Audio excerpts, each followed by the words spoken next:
ईश्वर के विषय में कुछ चर्चा करेंगे। हम सब लोग मंदिर, यज्ञ में और तीर्थ स्थानों में किस लिए जाते हैं जी? मंदिर किस लिए जाते हैं? ईश्वर को खोजने।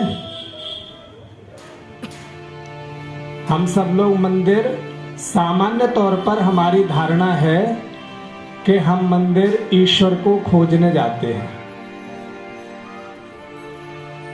और खोजा उसे जाता है। वेद और शास्त्र बताते हैं कि ईश्वर कण कण में विद्यमान है। अब ये जानने का विषय है कि हम ईश्वर को खोज रहे हैं या हम खुद खोए हुए हैं, क्योंकि खोजा तो उसे जाता है जो खोया हुआ है। इस सृष्टि की रचना को 1,08,29,122 साल हो गए। इतनी वर्षों से हम लगातार खोए हुए हैं।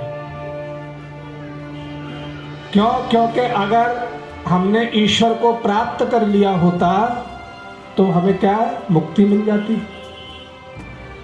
और अगर मुक्ति और मोक्ष मिल जाता है तो ईश्वर के सानिध्य में एक लंबे समय तक जीवात्मा रहती है, उसे जन्म की प्राप्ति नहीं होती।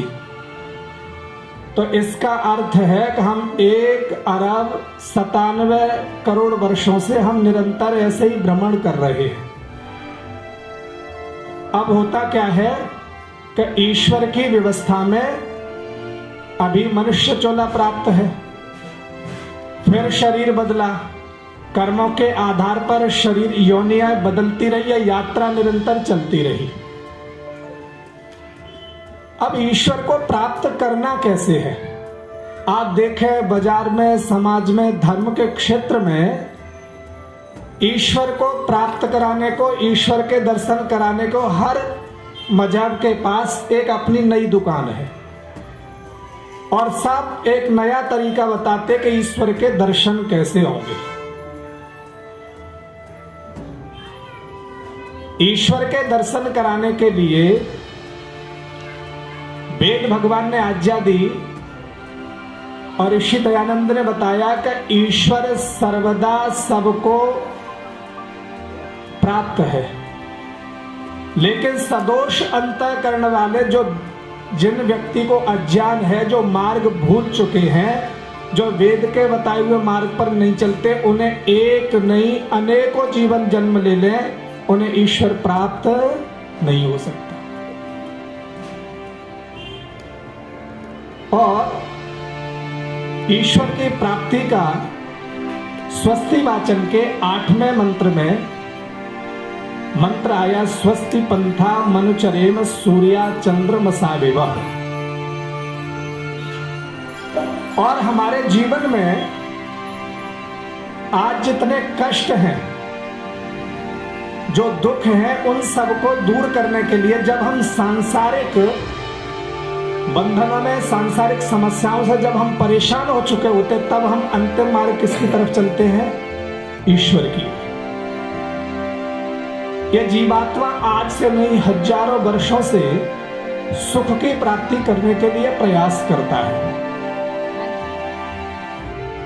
अब ईश्वर को अभी तक हमने देखा नहीं है, मृत्यु को अभी देखा नहीं है, और दोनों को हम पाना चाहते हैं। मृत्यु का जब हम नाम सुनते हैं तो हमें भय लगता है, और ईश्वर को हम जानना चाहते हैं।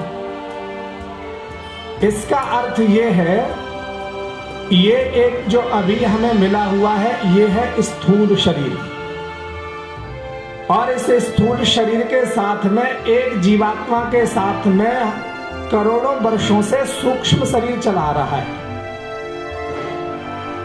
जैसे आपके फोन में चिप होती है, मेमोरी, आप कोई फोटो या कुछ डाटा सेव करते हैं तो आपको तारीख के, अगर आप बाद में सर्च करेंगे तो आपको तारीख के हिसाब से वो चीज प्राप्त हो जाती है। ऐसे ही शरीर के अंदर जीवात्मा के साथ में एक मन में एक चित्त है, उस चित्त से ही इन्होंने चिप को लिया है। इस चित्त के अंदर आप जो भी दिन भर देखते हैं, जीवन की दिनचर्याएं, क्रियाकलाप करते, वो सब चित्त में सम्मिलित होता है। ये चित्त इस जीवात्मा के साथ सृष्टि के आदि से लेकर के आज तक चला आ रहा है। आपने देखा होगा बहुत सारे लोग समाज में, आपको ऐसे लोग मिलते हैं जिन्हें पिछले जन्म की बातें याद होती हैं। इसका मतलब क्या है कि कुछ न कुछ हमारे साथ में आ रहा है। अब आप एक उदाहरण से समझें कि आप किसी बच्चे को एक सफेद वाइट पेपर, एक पेज दे दें। पहले आपने उस पेज पर उस बच्चे से कहा कि आप ऐसा करें, हिंदी के अल्फाबेट लिखें इस पर। दोबारा जब वो बच्चा लिख करके लाया, आपने फिर उससे दोबारा बोला कि इस पर अब इंग्लिश में ABCD लिख दीजिए। जब वो उसी एक ही पेज पर पहले उसने हिंदी में लिखा, फिर इंग्लिश में लिखवाया, तीसरी बार आपने कह दिया अब इस पर पंजाबी में लिख दो। अब 3-4 भाषाओं को, 3-4 चीजों को एक पेज पर लिख दिया। अब बताओ, उससे कहो कि ये पढ़ करके सुनाओ, तो कुछ समझ में आएगा? नहीं आएगा। क्यों नहीं आएगा? क्योंकि एक ही लाइन में, एक ही पेज पर बहुत सारी चीजें लिख दी। ऐसे ही हमारे मन में, हमारे चित्त में न जाने कितने जन्म हमने लिए। हो सकता है पिछला जन्म हमारा किसी पक्षी की योनियों में रहा हो सकता है कोई पिछला जन्म किसी पशु की योनि में रहा हो। न जाने मैंने किन किन योनियों से गुजरता हुआ मैं यहां तक पहुंचा, और मेरे चित्त पर कई योनियों के वो संस्कार पड़ चुके हैं। अब मेरे चित्त में जो संस्कार की खिचड़ी बन चुकी है, अब मनुष्य को कुछ भी समझ नहीं आता। इसलिए जब जब भक्ति में बैठते हैं, ईश्वर के ध्यान में बैठते हैं, तो कुछ भी समझ में नहीं आता, मन लगता ही नहीं। क्यों? क्योंकि ये इस जन्म का केवल आपके साथ नहीं आ रहा। सृष्टि कब से चल रही है? 1,97,08,29,122 वर्षों से आपके जीवात्मा के साथ ये चित्त चला आ रहा है, और हजारों जन्म आपने लिए। उस जन्म के इस मस्तिष्क में, इस चिप में, आपके मन के साथ में सूक्ष्म संस्कार आ रहे हैं। इसलिए हमारे यहां ईश्वर का प्रातः और सायं भजन करने का विधान था कि जो ये मन रूपी, ये चित्त रूपी जो मैंने वस्त्र को धारण किया है, इस वस्त्र को मैं प्रातः और सायं धुल सकूं। अब मान लीजिए आपने ये कपड़ा लिया है, आज पहना, और फिर इसे साफ कर अगर धुलेंगे तो कितना समय लगेगा? कुछ नहीं, आराम से हो जाएगा। और इसी को अगर 10 दिन बाद धुलेंगे तब थोड़ा समस्या होगी। 1 महीने बाद, अगर 2 महीना इसका प्रयोग करने के बाद धुलेंगे और परेशानी होगी। यही ईश्वर के विषय में है। आप प्रातः और सायं दोनों समय बैठ करके संध्या के समय को, संध्या के नियम को नित्य कर्म कहा है। अगर आप दोनों समय, संध्याओं के समय बैठ करके अगर ईश्वर का भजन करते हैं, ईश्वर का स्मरण करते हैं, तो जो आपको मन रूपी, जो चित्त मन रूपी जो वस्त्र मिला है, इसका आप प्रक्षालन करते, धुलते हैं, तो ये मन निर्मल होगा। और जब मन निर्मल होता है तो स्वस्ति वाचन का 8वां मंत्र कहता है, स्वस्ति पंथाम अनुचरेम।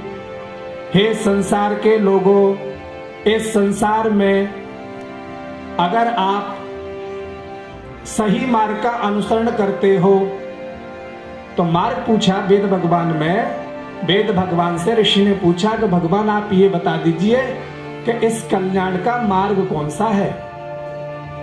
वेद ने अगली आज्ञा दी, सूर्या चंद्र मसाविव। बोले अगर जीवन में कल्याण चाहते हो तो तुम्हारी ही सृष्टि के 2 ऐसे पदार्थ हैं, 2 ऐसे ग्रह हैं, सूर्य और चंद्र। ईश्वर के भजन का, ईश्वर को स्मरण करने का सही समय संध्याकालीन बोलते हैं।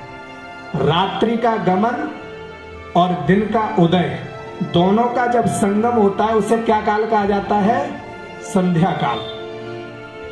और उस संध्या काल के समय ईश्वर का भजन करने से, और संध्या के समय क्या होता है कि एक तरफ अंधकार, रात्रि गमन कर रही है और सूर्य भगवान उदय कर रहे हैं। तो मानो वेद मंत्र, वेद आज्ञा दे रहा है कि जो ईश्वर का भजन करता है उसके जीवन से अंधकार दूर होता है और सूर्य की तरह प्रकाश उदय होता है।